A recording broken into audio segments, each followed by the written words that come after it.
Hello and welcome to another edition of Motor Cars Enthusiasm. Right off the bat on today's show, FCA put out their big 5-year plan. Hopefully this is going to go a lot better than the last 5-year plan that they did.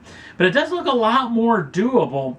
But in that particular situation, looks like that Viper rumor is now been squashed.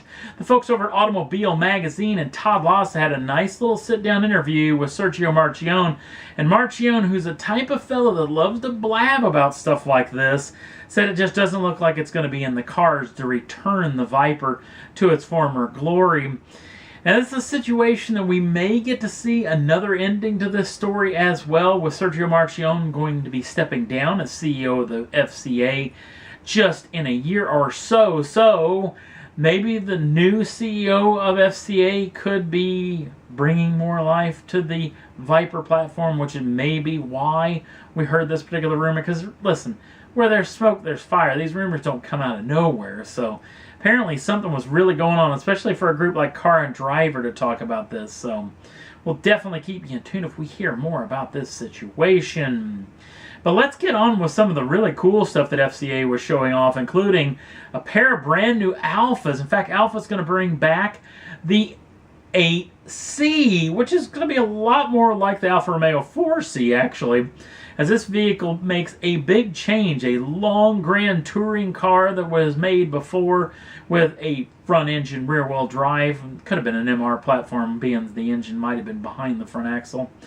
But this new one is definitely going to be an MR platform with a twin turbocharged power unit, midship mounted in this carbon monocoque chassis. Very expensive automobile with front wheels running on electrification, meaning a total up of over 700 horsepower this vehicle is going to be able to achieve. Talking about 0 to 60 runs in just 3 seconds, so the thing is going to be stupid fast. So cannot wait to hear more about this machine. But the one I'm really excited about is the return of the GTV. In fact, how long has it been since the GTV has been around for Alfa? Probably around 20 years since this vehicle's been in existence. This vehicle is pretty cool, as well as it's going to be a 2+2 coupe. Yes, only 2 doors, 4 passengers, but propelling them 4 passengers is going to be an E-Boost engine, thinking maybe a 48-volt mild hybrid setup, with a hybrid really based more on performance than anything else, making over 600 horsepower. They're talking about all-wheel drive and torque vectoring. This thing is going to be a serious piece of kit to take on the likes of possibly the M4. So cannot wait to hear more about that. Really cannot wait to see where the pricing range for this machine is going to land. Another vehicle in FCA's platforms, vehicle we've already seen before. Remember the Alfieri concept from the folks over at Maserati. This vehicle will be going into production. It's going to be the first ever 2-door coupe EV luxury machine. Now this particular machine has got it where it counts as well, where they're talking about a top speed of 186 miles an hour, which is massive for an EV, along with a 0 to 60 lap in just 2 seconds. So the thing's going to be beautiful and stupid fast as well. So figuring that we're going to see this vehicle, at least a semi-production form of this vehicle, very, very soon, being as we've already seen the concept, maybe by year's end, but we'll have to wait and see on that front.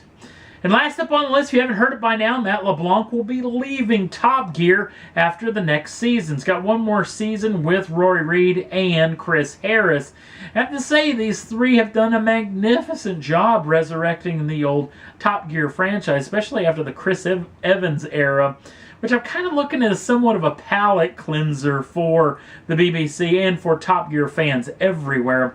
I really think that these three did an amazing job, but LeBlanc is basically saying that he's had enough of all the travel and all the time it takes.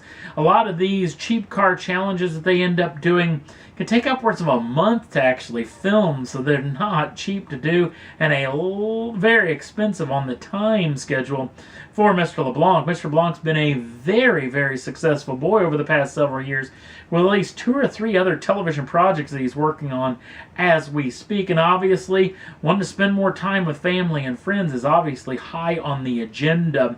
It's going to be interesting to see how the BBC is going to make their next move, as they're actually looking for a new presenter again.